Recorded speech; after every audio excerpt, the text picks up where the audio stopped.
Elon Musk strode briskly through the hushed corridor of the executive annex. As he turned a sharp corner, he halted instinctively. Just ahead, a young woman knelt beside a leather armchair, her head bowed low, hands clenched tightly in front of her. She was in prayer. Elon recognized her at once. It was Karoline Leavitt, the recently appointed press secretary for the Capitol office. A wave of awkwardness swept over him. He felt like an interloper in a moment meant for no audience. He knew he ought to retreat quietly, respectfully, but something in the solemnity of her posture kept him rooted. "Dear God," she whispered, "grant me the courage to speak honestly today. Let me serve this nation with integrity." She glanced upward suddenly and caught sight of him. "Mr. Musk," she gasped, rising swiftly and smoothing her skirt. "Forgive me, I didn't know anyone was there." "No, I should be the one apologizing," Elon replied, his tone quick and disarming.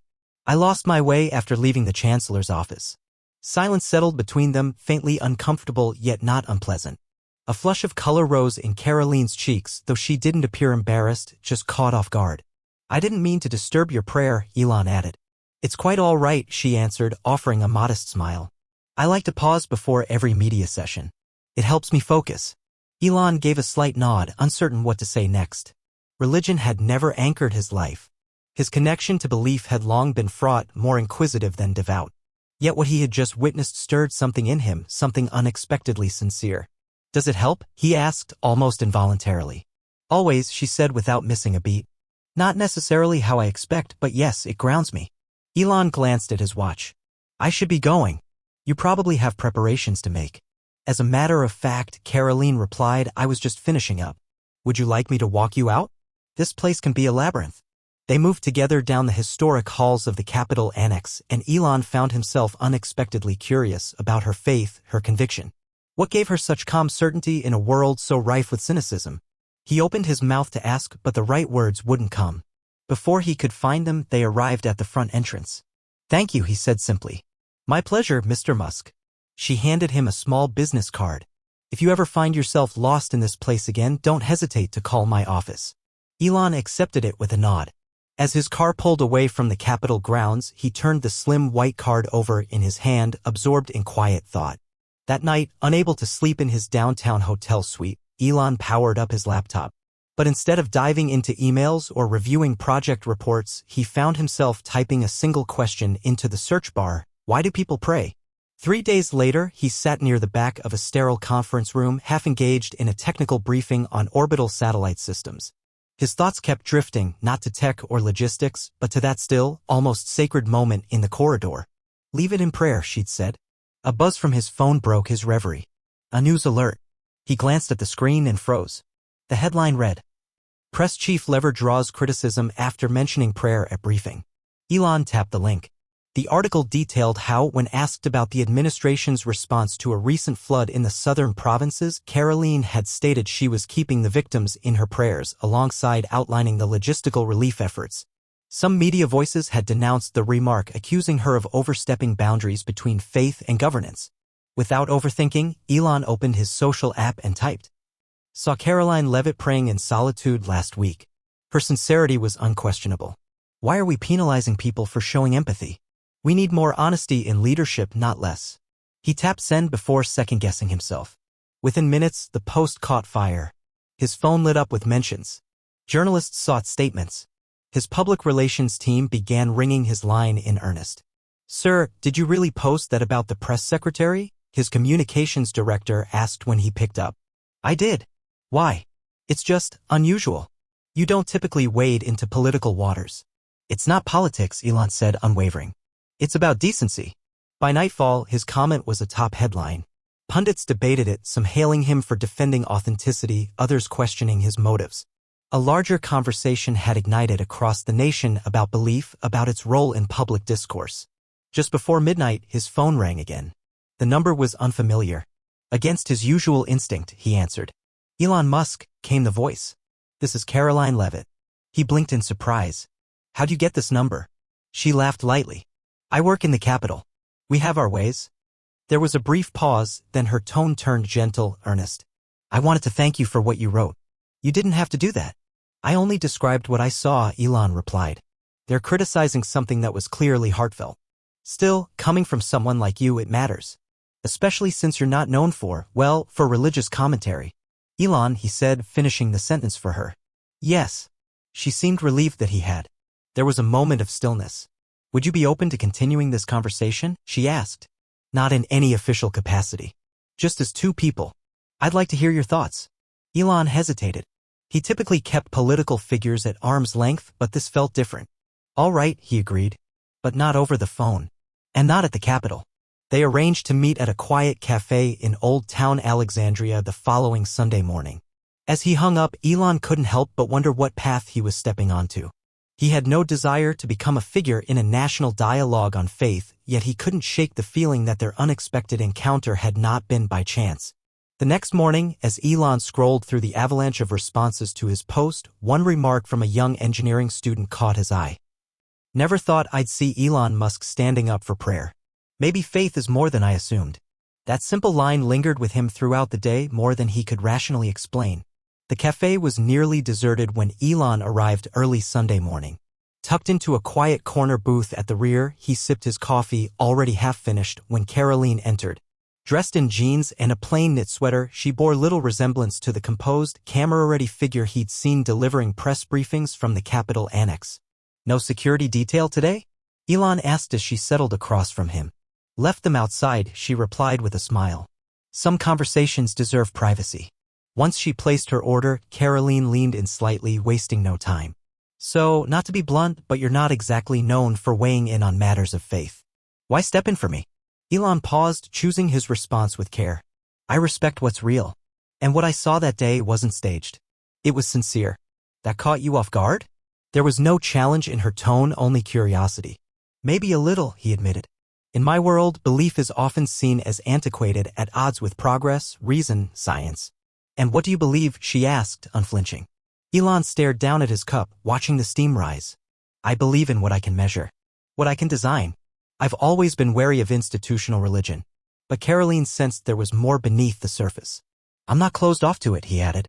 Some of the brightest people I know, people I admire, hold deep beliefs. I can't dismiss that. Karoline nodded slowly. My faith isn't blind, she said. I question things. I doubt sometimes. But beneath it all, I believe life has meaning. A design. Purpose I can get behind, Elon replied. I just don't see why that purpose has to involve a deity. That's fair, she said. But for me, prayer is a way of acknowledging that I'm not the center of everything. That there's more than just me. The conversation unfolded with an ease neither had anticipated. Elon spoke of his vision for the future, sustainable colonies, interplanetary travel, while Karoline shared her belief that spiritual growth and technological advancement could and should walk side by side. The issue with many religious people, she said thoughtfully, is they're afraid of ideas that challenge their framework. And the issue with many scientists is they're too quick to reject ancient truths. Elon tilted his head, intrigued. He hadn't expected this depth from her. Press briefings don't show this side of you. She laughed. Try summing up theology and philosophy in 60 seconds with flashing cameras in your face. As their cups emptied, Karoline posed a question that caught him off guard. Would you consider visiting my church sometime? Not to convert you, she added quickly, just to experience a different lens. You'd be surprised how many scientists and engineers are part of our community. Elon's first instinct was to say no. A public appearance at a church would stir unnecessary attention. But instead, he found himself asking, when? Tonight, if you're free. It's just our regular Sunday gathering. Nothing staged. To his own surprise, he agreed. Outside the cafe, a teenager recognized Elon and shyly asked for a photo. As they posed, the boy glanced between the two of them. Are you guys friends? Before Elon could respond, Karoline smiled and said, we're having some fascinating conversations. As she walked away, Elon realized he was genuinely anticipating the evening more than he'd expected. The church was far from what he'd envisioned. No towering spires or stained glass windows. Just a modest community center with a simple wooden cross above the door. Karoline met him at a side entrance to avoid the spotlight, though a few curious glances followed as they slid into a back row moments before the service began. Sorry it's not more grand, she whispered. We're still fundraising for a permanent building. Elon was relieved. The understated atmosphere felt more sincere than the ornate sanctuaries he'd seen abroad. The service opened with music, modern, melodic, projected lyrics rather than dusty hymnals. Around him, People lifted their hands or closed their eyes, not out of showmanship but deep emotion. Then the pastor emerged, a man in his 40s, casual in jeans and a checkered shirt. There was no fire and brimstone, no guilt-driven sermon. Instead, he spoke of compassion, of living one's values in the everyday. Belief without action is hollow, the pastor said. If your faith doesn't shape the way you treat people, what's the point? To Elon's own astonishment, he found himself nodding along. This message aligned more closely with his own ethos than he'd anticipated. After the sermon, the congregation split into small discussion circles. Karoline brought Elon to her group, an oncologist, a climatologist, a retired army captain, and a high school teacher. No one fussed over his presence. We're reflecting on how our beliefs influence our professions, Karoline explained. Balancing the two isn't always easy. The climate scientist spoke first. I catch heat from both ends. Some believers don't trust the science I present, and some of my peers think my faith disqualifies my credibility. Elon listened, captivated. These were not passive followers, they were thinkers, grappling with how belief informed their ethics, their research, their work. When they turned to him, Elon hesitated, then surprised himself by opening up. I've always said humanity must become interplanetary to ensure survival. Some call that ambition, others might call it belief in the unseen. Maybe that's its own kind of faith. The doctor nodded thoughtfully. Vision and faith aren't so different. Both ask us to commit to a future we can't fully prove, but feel compelled to pursue. After the service, the pastor made his way toward them. Karoline introduced Elon with a respectful nod. No pressure here, the pastor said warmly, shaking his hand. Questions and doubts are welcome. They don't erode faith, they refine it. As they stepped outside into the cool dusk air, a few congregants lingered near the entrance. One middle-aged man approached Elon with a hopeful expression. My son dreams of launching rockets because of you, he said. But he's always wondered if his faith and his passion for science could coexist. Seeing you here today, well, it'll mean more than you know. On the ride back to his hotel, Elon remained unusually quiet. The evening hadn't transformed his beliefs, but it had unsettled some of his long-held assumptions. What's on your mind? Karoline asked gently. That I've been too quick to put people in boxes, he confessed. I always saw religion as an outdated operating system, something humanity needed to outgrow. But what I saw tonight wasn't stagnation. It was people using belief as a way to grow, to question better. Karoline turned to him, her voice soft but resolute. That's the essence of real faith. Not certainty, but a kind of trust that keeps you moving even when the road ahead is unclear. Later that night, Elon posted a message. Attended an eye-opening service today. Civil discourse, critical thought, and compassion, no dogma. Scientists and believers finding common ground. We need more bridges, fewer walls. He had no idea how far those words would travel. Within a day, his post had surpassed 15 million views. Media outlets across the spectrum seized on the story, running headlines like, Visionary Technologist Engages with Faith, and Musk Sparks Unexpected Conversation on Science and Spirit. His inbox flooded. Scientists wrote about how they harmonized research with religion. Clergy thanked him for broadening the conversation. Young innovators expressed relief that they didn't have to choose between spiritual conviction and scientific ambition. One message, however, stood out. It came from a university professor who had spent years trying to build a dialogue between theology and the sciences, largely without traction. Your willingness to publicly explore these questions has done more for this dialogue than years of academic work, the professor wrote.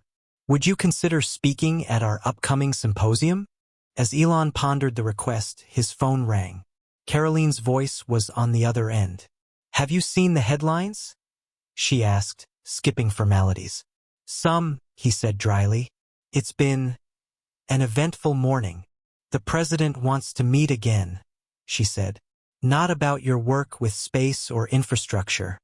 He was moved by your recent comments and curious about this friendship of ours. Elon bristled. I'm not looking to be turned into a symbol. I'm certainly not signing on to some government-sponsored faith campaign. It's not that, Karoline said quickly. He's thinking about establishing a council. A nonpartisan platform for open conversation between leaders in science and faith. No agenda. Just a place for meaningful dialogue like the ones we've been having. That afternoon, to Elon's surprise, a call came in from a rival CEO, someone who'd often criticized him in the press. Didn't think I'd ever see you sitting in a church pew, the man said with a touch of sarcasm. It was one visit, Elon replied calmly. Yeah, but it made me think. I walked away from faith when I entered the tech world, figured the two couldn't live in the same space. Maybe I was wrong. The call ended quickly, but it had been their most civil exchange in years. By nightfall, #ScienceAndSpirit was trending. People from both sides of the philosophical spectrum, engineers, pastors, biologists, philosophers, were sharing their journeys of navigating belief and inquiry. A well-known atheist physicist posted a rare statement. I don't believe in gods, but Elon Musk's openness to explore belief with integrity reminds us that dialogue is more valuable than dismissal. Faith, for many, is a language of meaning. Understanding that matters. Elon found himself in an unusual position, unwitting mediator between two worlds that rarely listened to one another. He hadn't asked for the role, hadn't prepared for it, and wasn't sure he wanted it. Yet here he was. That night, he called Karoline. This is spiraling, he admitted. I didn't mean for this to become a public movement. Some of the most vital conversations start by accident, she said. People are starving for real dialogue, not shouting matches. Just space to understand each other. I'm not a believer, Elon reminded her. I don't want to mislead people. You don't need to believe to build bridges, she replied. Just be honest. That's enough. After they hung up, Elon sat at the edge of his hotel bed, gazing out the window. The city lights stretched to the horizon, but his thoughts were elsewhere. He opened his laptop and began writing, a message not of conversion, but of connection. A call for respect between traditions too often framed as opposites. Before posting it, he sent it to Karoline for feedback. Her reply was swift. This is exactly what the moment needs. Not slogans. Not sides. Just thoughtful people willing to listen. We need bridge builders now more than ever. A week after his quiet visit to that humble community center, Elon found himself facing an unexpected crossroad. The attention hadn't waned, instead it had magnified. What began as a chance encounter had grown into a national dialogue. He now held invitations to speak at 3 top universities on the intersection of innovation and belief. A widely followed podcast requested a live conversation between him and a world-renowned philosopher-theologian. The academic symposium the professor had mentioned was fast transforming into a global event, drawing scholars, scientists, thinkers, and now, unexpectedly, Elon Musk. Seated in his office high above the city, Elon studied the growing array of opportunities before him. His communications team had become split over the next steps. Your identity has always revolved around innovation and the future, one advisor insisted. If you lean too far into this faith conversation, you risk alienating your core supporters. But look at the engagement, another countered. This is reaching people who've never connected with your work before. It's softening perceptions, making you more relatable. Elon waved them off. He didn't want a marketing analysis or a demographic breakdown. This wasn't about optics. It was something deeper, something that touched the question of what kind of dialogue he wanted to help cultivate in the world. His phone vibrated. A message from Karoline. Thought this might interest you. Attached was a document, dozens of messages compiled from young people across the country. Each one spoke of quiet shifts, internal reckonings sparked by his recent comments. I nearly dropped out of my physics degree. My family said science would kill my faith. Seeing this conversation has given me hope that I don't have to choose. My youth group replaced Bible study last night with a discussion about Elon Musk's posts. First time I've seen my friends excited to talk about faith and thinking critically. As someone in tech who keeps my faith hidden, it's encouraging to see someone bridging that gap in the open. Reading through the words, Elon felt something settle inside him. He hadn't intended to step into a position of influence on these matters, but clearly something had shifted. His curiosity, his willingness to listen had created ripples in ways he hadn't foreseen. He called Karoline. These messages, are they authentic? Every one, she said. And my teams received countless more. People are watching. They see our conversations as a kind of quiet permission to rethink old assumptions. I'm not a pastor, Elon said plainly. And I don't want people treating me like one. No one is, she replied. They're just grateful you're not dismissing the conversation, that you're not shutting the door before it's opened. He paused. taking in her words. The professor's symposium. Do you think it would mean something if I showed up? I do, she said. But only if it's something you want to do. Not because you feel responsible. Let this be genuine. After they hung up, Elon did something rare. He stepped away from his screens, slipped out of the building, and began walking, alone, without destination. The sun was melting behind the horizon, drenching the sky in shades of flame and ember. As twilight spread, Elon walked through quiet streets, unnoticed. He thought of the whispered prayer in a government hallway, of a simple church service in a modest building, of a doctor, a scientist, a soldier, and a teacher discussing belief with nuance and integrity. He thought of his lifelong mission, to help humanity evolve, to expand its reach, to endure. Maybe this unexpected tangent, this collision of worlds, wasn't a distraction from that mission. Maybe it was part of it. After all, survival wasn't just about escaping gravity. It was also about staying human. And humanity, in all its messiness, had room for both telescopes and temples. Maybe helping to mend the fractures between those who looked to the stars and those who looked to the heavens was, in its own way, a form of progress. As dusk deepened into night, Elon turned toward home, the decision made quietly within him. He would go.